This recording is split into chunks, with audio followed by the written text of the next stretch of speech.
Hello everyone, and welcome back to Destiny. In the latest This Week at Bungie blog that dropped just hours ago, we got an insight into what we can expect from the PC beta on August 28th.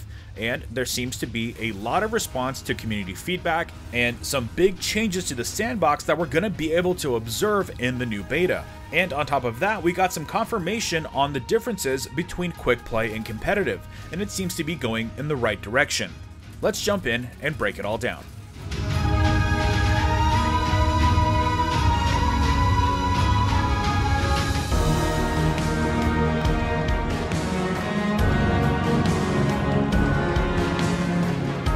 So the first thing I want to touch on is their changes to the Crucible for Destiny 2. And today we got some confirmation on something that we were sort of speculating on, which is that quick play and competitive will have different ways of matchmaking. Quick play, like the name says, is going to be focused on location-based matchmaking, finding you the quickest match possible. Of course, that does mean that you might be matched with people that are outside of your skill range, but the idea is to get you into the game as fast as possible. The quick play playlist at launch will include Clash, Control, and Supremacy, and in Control they've actually changed the score limit from 75 to 100. Not only will this make matches last a little bit longer, but you will also have a much better chance of reaching your super during the match. Also, the Mercy rule is being adjusted to kick in a little less frequently, which is definitely going to be a nice change. This and many more changes, as we'll go over in a moment, are going to be visible during the PC beta, so you can bet that I'm going to be testing out all of these changes and reporting back right here on the channel. Moving on to the competitive playlist, that playlist is made up of the game modes of Countdown and Survival, and those will be matched with people within your skill range. That does mean that it will take longer for you to find a match, and it might not be the best connection depending on where you get matched to, but it does mean that you're going to be matched with people that are within your skill range. Now, the big question that is still up in the air is whether or not we're going to have a way of tracking our progress within the competitive playlist. There are still no signs of any kind of ranking system in place. We might not even see that at launch, but this is definitely a good step in the right direction. In Destiny 1, there was a lot of controversy of whether or not they should have skill-based or location-based matchmaking, so this is definitely a nice solution to that at the very least. So right off the heels of that news, we got a comprehensive list of the changes that we can expect in the PC beta. First, we have a few fixes to a lot of the glitches. That includes the infinite super glitch, the infinite grenade glitch, and also the warlock glide glitch. And also they mentioned that the warlocks will now have the same melee range as all other classes.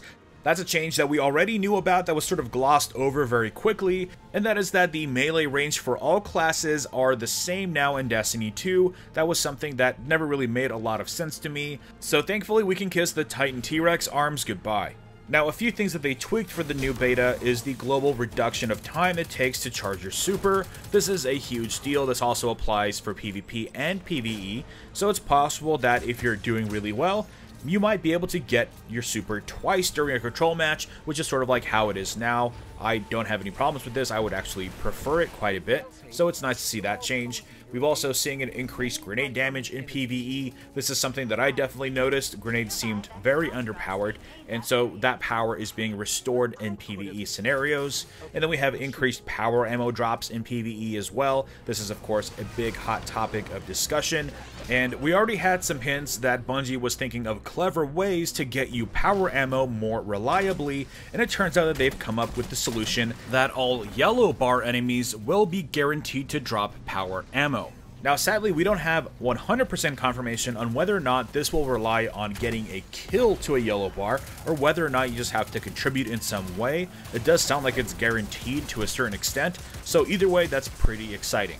And of course, that's in addition to the PvE ammo becoming more prevalent with other enemies as well. This is just a guaranteed way of getting your power ammo if you really need to look for a source. So this definitely makes things much more exciting for the PC beta. I can't wait to jump back into it, and of course it starts for early access on August 28th, and I will be streaming it as it goes live over on my Twitch channel, so be sure to stop on by and say hello. Anyways, the other big thing during this week in Bungie was the announcement of the final Trials of Osiris for Destiny 1, and that will be going on tomorrow, starting at 10 AM Pacific. This is the last weekend for Trials in Destiny 1, and it's definitely another bittersweet moment. So if you still want to complete your Trials page for your Age of Triumph record book, or if you just want to jump back in for one last hurrah, this will be the weekend to do it. Now, of course, Trials and Iron Banner are making their way back to Destiny 2 in quote-unquote unexpected ways. We'll have to wait and see what that means exactly. But aside from that, let me know in the comments below what you think of the changes to PvP and ammo drops and supercharging. It all sounds pretty great to me. Otherwise, drop a like if you enjoyed this video and subscribe for more Destiny content. And I will see you all next time. I grew a fondness for high-impact scout rifles during the Destiny 2 beta, and so it's really interesting to see this translate back to Destiny 1. So yeah, this was a weapon that I never got during the Taken King the entirety of Year 2. I never managed to pick one of these up just to play around with it, so it was definitely a nice little surprise to discover.